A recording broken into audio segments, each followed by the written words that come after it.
Well, elements in groups 1 and 2 have a tendency to form ionic bonds. Elements in groups 3, 4, and 5, they're basically too far away from the noble gases to give up electrons to have a complete octet or take in electrons to have a complete octet.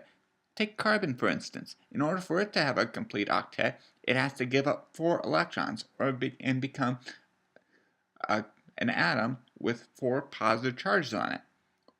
Or conversely, gain 4 electrons to become an atom with 4 negative charge. Either way, it does gain the octet, but it gains a horrendous amount of charge. And atoms themselves don't like to be charged. And so instead, these atoms right in the middle have a tendency to, instead of forming ionic compounds, these have a tendency to form covalent compounds, where instead of giving up their electrons completely, they share the electrons.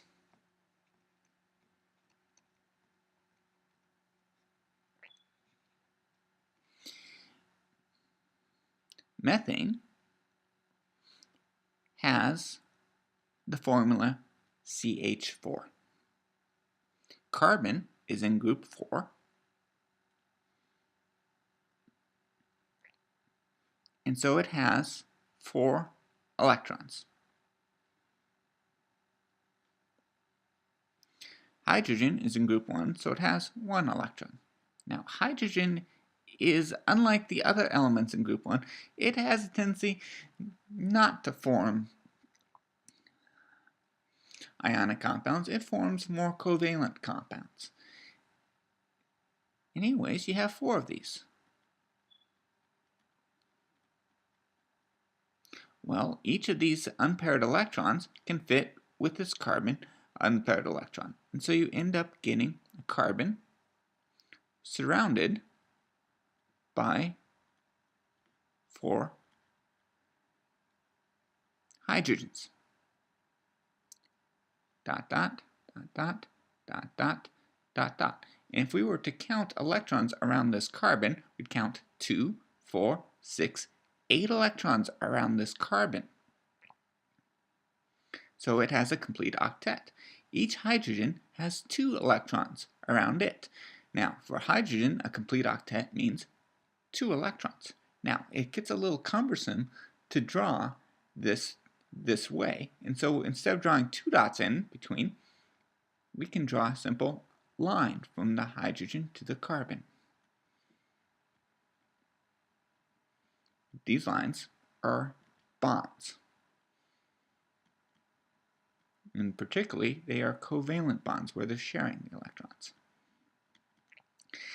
Hydrogen actually is a little misplaced in the periodic table. Hydrogen actually should be somewhere between boron and carbon.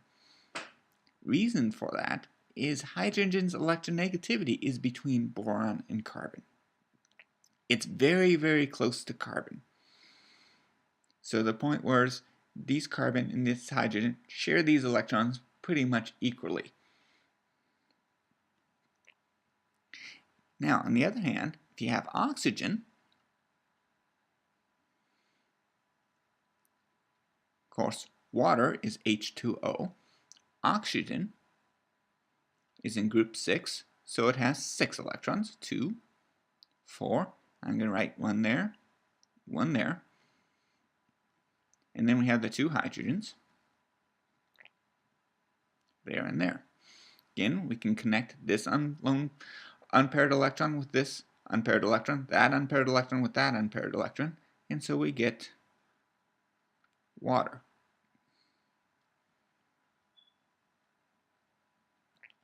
Again, we have the covalent bonds.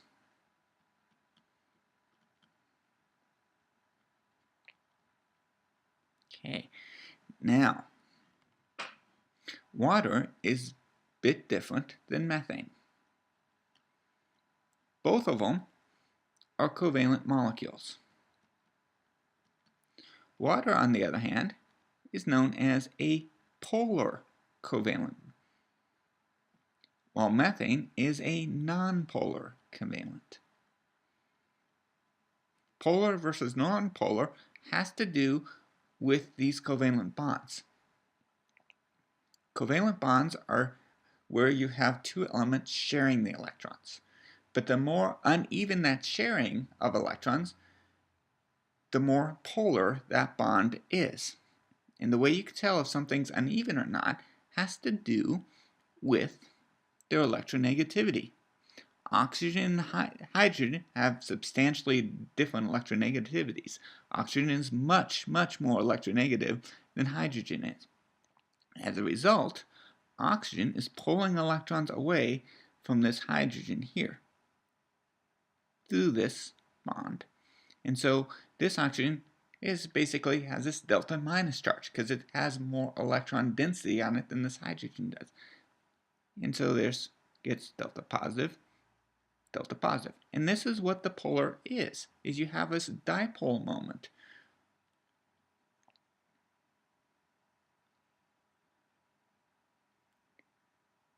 Like here. And we have always the positive pointing towards the negative. And together you get a total dipole moment. And you get this polar molecule. Methane, on the other hand, carbon and hydrogen have essentially the same electronegativity. And so therefore you don't have these partial charges around it. Now, it's not enough just to have the difference in electronegativity to determine whether or not a compound is polar or not. We take a look at carbon tetrachloride, which used to be a common dry cleaning solvent until they found out that it's really a very, very potent carcinogen. And as a result, its use has been since regulated and it's no longer used. So carbon tetrachloride. Carbon, group 4, 4 electrons. Chlorine, group 7, so it has 7 electrons around it. You have 4 of those.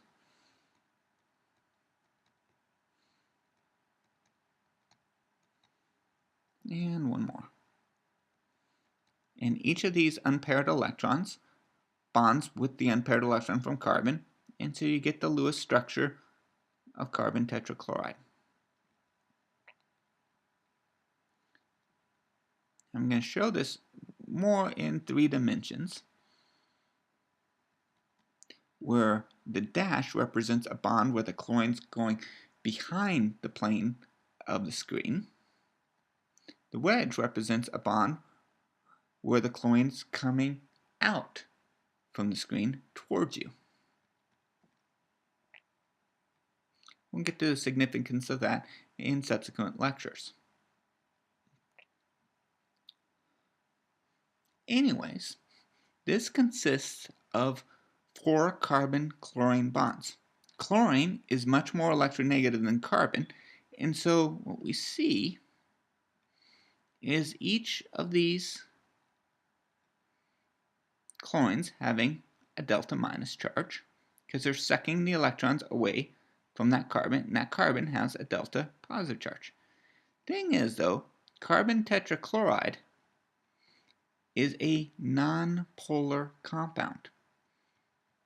It has polar bonds to it, but it is essentially a nonpolar molecule because polarity also has a vector situation where we have the positive being pulled to the negative. So there, there, there, and there. Turns out all these vectors are going in opposite directions of each other, and they all end up canceling each other out. And so carbon tetrachloride, if you think of it as a solvent, you can think of it as this great big ball, and it's all surrounded by these delta negatives. And so there has a no net polar outcome. As opposed to water, you have 2 vectors. That way in that way through the two bonds, and those two sum up to give you a single one. These don't cancel each other out, unlike these do. And so it's not just enough for a compound to have polar bonds to be polar, they also have to have the right arrangement so they don't cancel each other out. Generally, when you have a lot of polar bonds, the compound is a polar compound, especially if it has a lot of OH bonds to it. However, that is not always the case, as we have seen in carbon tetrachloride.